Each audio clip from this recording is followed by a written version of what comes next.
Portugal já escolheu. Um novo ciclo político começa agora. O que vem depois das eleições? Aceda à informação que não cabe numa manchete.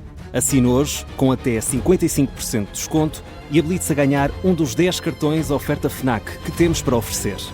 Tudo em observador.pt. Bom dia, são 8 horas.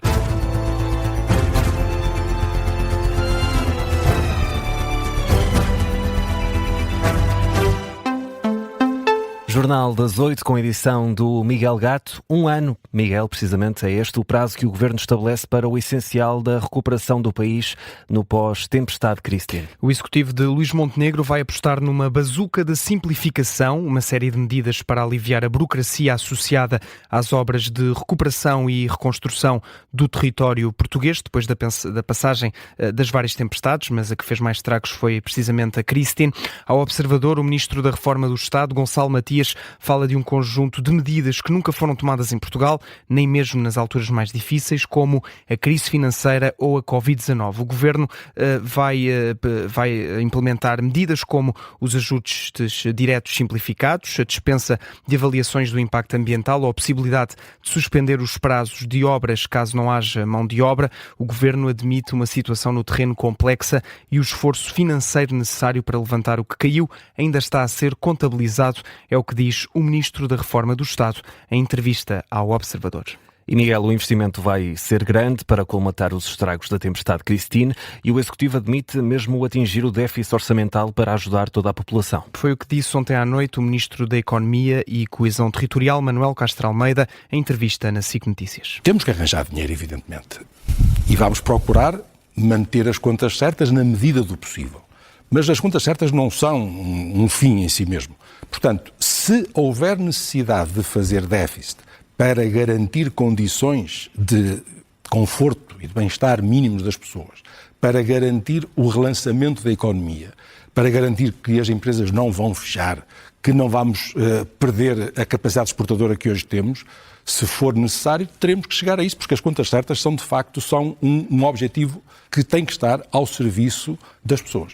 Castro Almeida, ontem no Expresso da Meia-Noite, o Primeiro-Ministro Luís Montenegro anunciou na quinta-feira o PTRR, o Plano de Recuperação e Resiliência exclusivamente português para colmatar os estragos causados pelo mau tempo nas últimas semanas.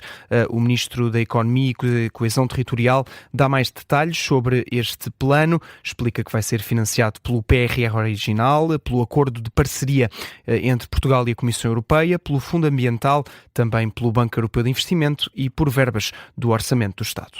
E a estrutura de missão para a recuperação das zonas afetadas indica que ainda é difícil quantificar os prejuízos causados pelo mau tempo. O responsável pela estrutura, Paulo Fernandes, diz também que o perímetro de danos, sobretudo na região de Leiria, continua ainda a aumentar. Essa estrutura de missão tem neste momento uma enorme dificuldade, que é de facto o perímetro do dano não para, ou seja, nós estamos ainda longe de podermos dizer assim, bom, ok, os danos são estes, porque todos os dias temos estado, obviamente, neste momento também com as cheias, com as questões aqui, nomeadamente, tão próximo da bacia do Mondego. Paulo Fernandes, à margem de uma reunião com o Conselho da Comunidade Intermunicipal da região de Leiria, ontem à noite. Já o presidente desta comunidade adianta que, precisamente, na região, no distrito de Leiria, cerca de 20 mil pessoas continuavam ontem à noite sem eletricidade, isto 17 dias depois da passagem da Depressão Christine. Entretanto, Miguel, e são neste momento 8h03, é visível, quando olhamos lá para fora, parece que o mau tempo vai dar tréguas este fim de semana. Sim, e segundo o Instituto Português do Mar e da Atmosfera, nenhum distrito está sob aviso amarelo por precipitação ou por vento forte. Há, sim, avisos amarelos no norte e laranja em toda a costa centro-sul por causa da agitação marítima. A chuva dá tréguas este fim de semana, mas a Proteção Civil continua a alertar para o risco do desabamento de estradas nas zonas mais afetadas por deslizamento de terras. Por isso, todo o cuidado é pouco nas estradas portuguesas nos próximos dias, foi o que disse ontem o comandante da Proteção Civil, Mário Silvestre. E por causa da melhoria do estado do tempo, a cidade de Coimbra deixa de estar na situação de grande perigo. Sem risco de mais inundações, foi o que disse ontem em conferência de imprensa a Presidente da Câmara Municipal de Coimbra. Ana Abrunhosa tinha alertado para a possibilidade de cheias centenárias na cidade. Ora, Ana Abrunhosa admite agora que o pior não chegou a acontecer. Com as condições climatéricas que temos, com os caudais que temos, que vêm da Aguieira, podemos dizer que a situação de risco grave acabou. Isto significa que aquela situação que temíamos de a Baixa de Coimbra ficar inundada é já algo que não consta das nossas previsões nem dos nossos temores. A Presidente da Câmara Municipal de Coimbra, Ana Abrunhosa, sublinha que o estado de emergência municipal se vai manter na cidade e apela às pessoas para aguardarem a confirmação das autoridades antes de regressarem às casas que ficaram inundadas. E precisamente em Coimbra, Miguel, a barragem da Aguieira foi uma das maiores preocupações nestes últimos dias. Trata-se de uma estrutura que entrou em funcionamento há 5 anos e que continua a ser a principal forma de controlar as cheias no Baixo Mondego, mas nem sempre foi assim. O repórter Luís Soares foi ao encontro de quem ajudou a construir a barragem, uma estrutura que também serviu de cupido. A casa onde eu namorava era aqui, ó. A minha mulher ia lá por cima para a varanda e eu punha cá debaixo da estrada a espreitar.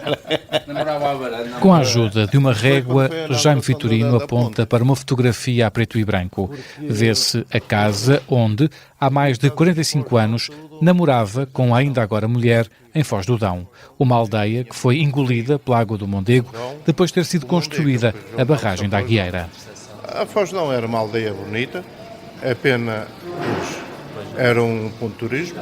Temos ali o quadro, foi pena aquilo ter ido desaparecer, mas a lei da vida... Agora a barragem protege Coimbra, mas Jaime Vitorino explica, o Rio Mondego tem uma personalidade muito própria. A barragem ajuda muito, pronto, a barragem ajuda muito, mas é aquilo que eu digo.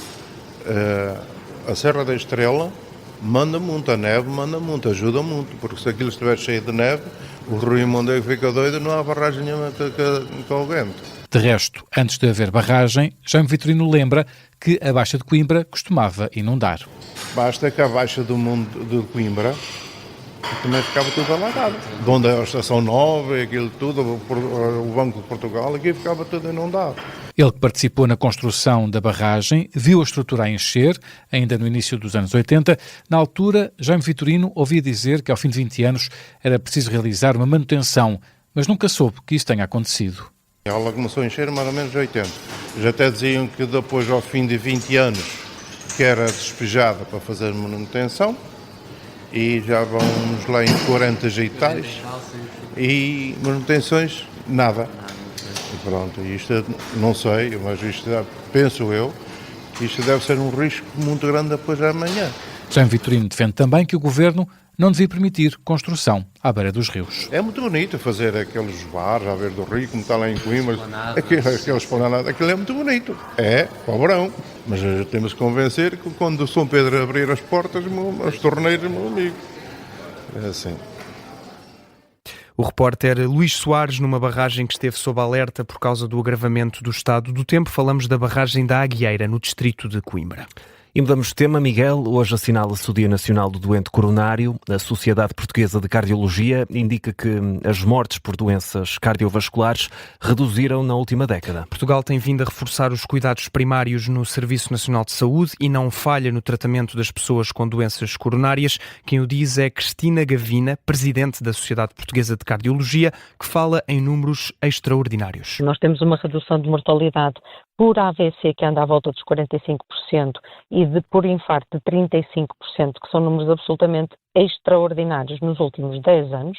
E há uma coisa que em Portugal acontece, que é que nós somos muito melhores na fase aguda de tratamento das doenças e, portanto, temos tido grandes ganhos em termos de mortalidade, também porque tratamos cada vez mais atempadamente e cada vez melhor as pessoas que têm estes eventos. Ainda assim, as doenças cardiovasculares continuam a ser a principal causa de morte em Portugal. Segundo dados da Direção-Geral da Saúde, cerca de 33 mil pessoas morrem por ano devido a AVCs ou infartos, média de uma morte em cada 15 minutos. A Presidente da Sociedade Portuguesa de Cardiologia diz que se o tratamento tem vindo a melhorar em Portugal, o problema está precisamente na prevenção. Falhamos, provavelmente, nas áreas onde são, quer por um lado, depois de já ter um evento, garantir que não vai haver um novo evento, porque vamos fazer todas as medidas de prevenção para evitar esse evento, e por outro lado, identificar as pessoas que estão em maior risco, tratar agressivamente esses fatores de risco e evitar que algum dia venham a ter um evento.